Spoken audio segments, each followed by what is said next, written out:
would you do me a favor and turn to each other? So I want you to pair off so you're looking at each other, like one-on-one. See if you can do it across a hall, across an aisle will work too.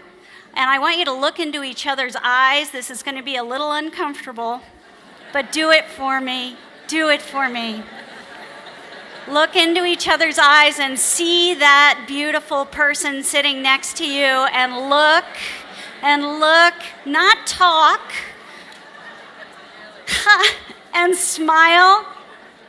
Would you smile at each other? Thank you. Thank you. I think that must have felt good because you all are still yakking.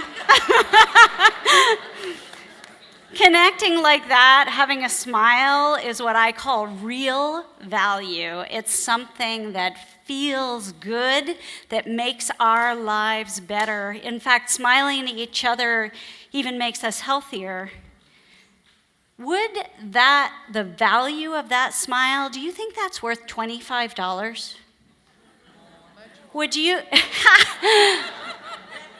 100, 1,000, yes, yours, sold.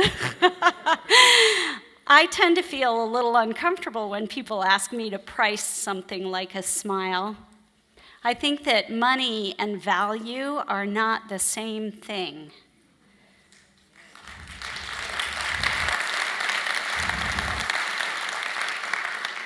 You guys get it. Like, who needs to tell you any stories? Anyway, there was a hospital CEO who illustrated this really well because sometimes things go wrong when we count value in money, which we often do. And this guy was the CEO of a hospital in Seattle, and he said, well, when I amputate the foot of a diabetic, the hospital makes $40,000.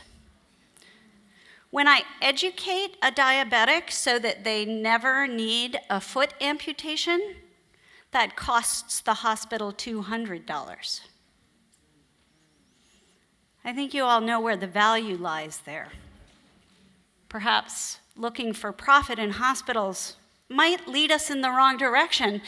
Robert Kennedy talked about counting money as value long ago. In 1968, he made a speech about the GDP. The GDP is the gross domestic product. You guys probably all know that.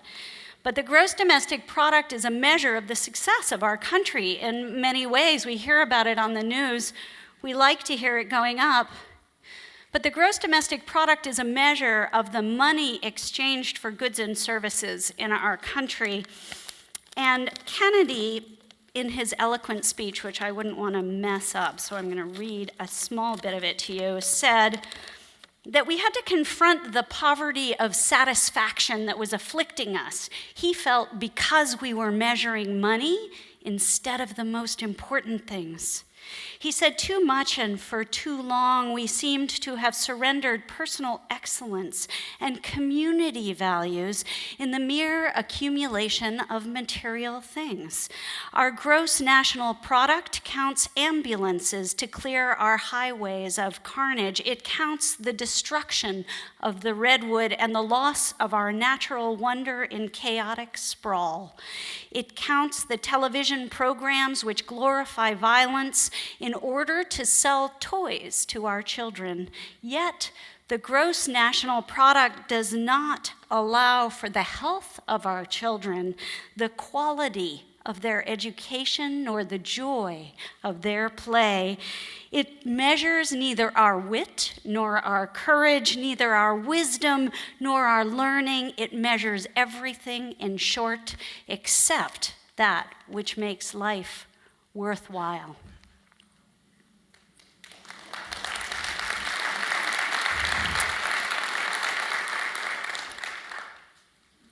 So I was someone who sometimes in my life have measured my worth in money a little more than maybe I should have. And when I was a young mom and I was kind of not a lot of income, I was feeling that poverty of satisfaction that I think Kennedy was talking about.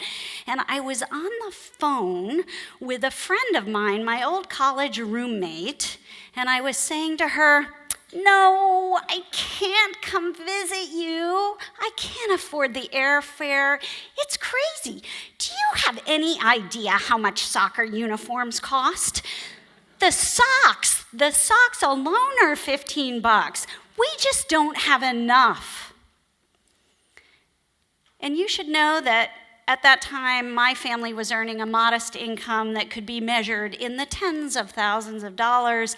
And my old college buddy, her family's income was probably in the low hundreds of thousands of dollars.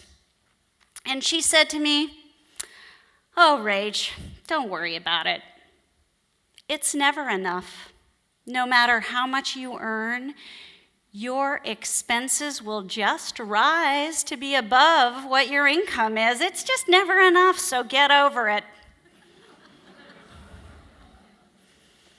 And I thought she was probably right. I noticed that people never really felt like they had enough. And I thought, I had a moment, I changed. I changed in that moment. I thought, I don't want to live in a world that's never enough. I want to live in the world of enough. I had enough. I had a home. I had food on the table. I had loving friends and family. I had health care. I had enough. And you know what? Ever since that moment, I have filled my life with real value, and that's a lot of fun. Let me tell you about a party I had recently. I called it the Art Liberation Party, and you should know about me that I was an art dealer a long time ago, and I have kind of an affinity for collecting pictures. And over time, I had collected, let's just say, more pictures than fit on my walls.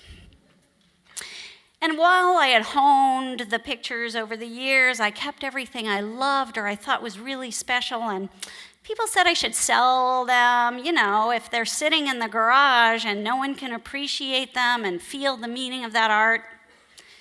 But not selling them didn't feel right, and I, after all, had enough, right?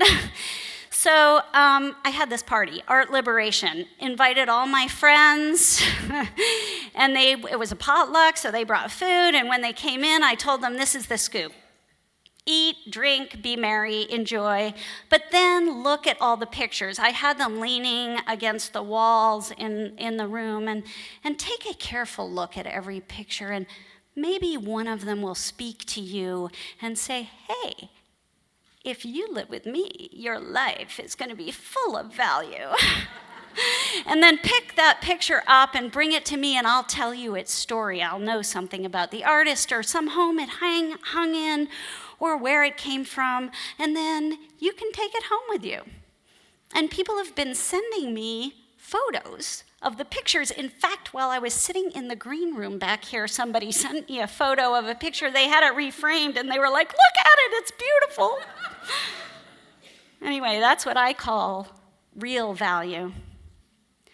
I also co-founded this business, community-sourced capital, that helps small businesses and local economies really thrive through a kind of sharing money mechanism. So what people do is they come to our platform if they're a small business in need of capital, and they tell their story, and then they reach out to all the people they're connected to, those smiles, and they say, would you buy a square? And a square represents $50 of a larger loan, and that when you put the $50 in and the business repays, you get the $50 out. Very simple. 50 in, 50 out.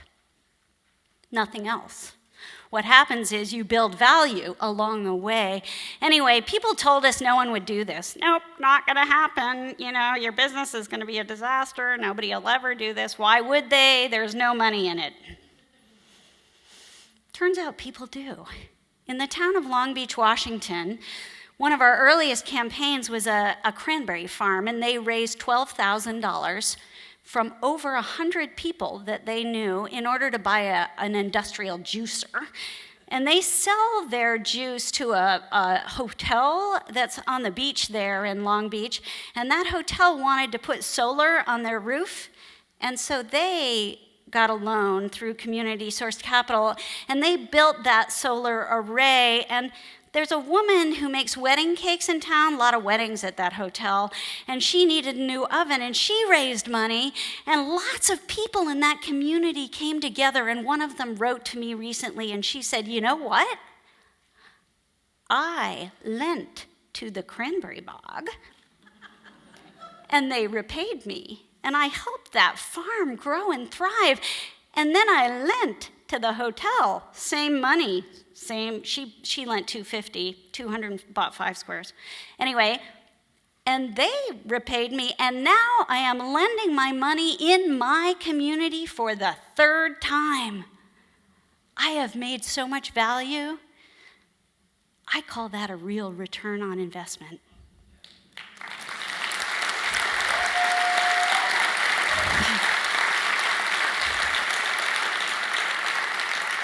So my call to you is to join me and the over 6,000 people who have shared their money on our platform, and think about what you really value and use your money as a tool to create value, real value, and fund the world you want to live in.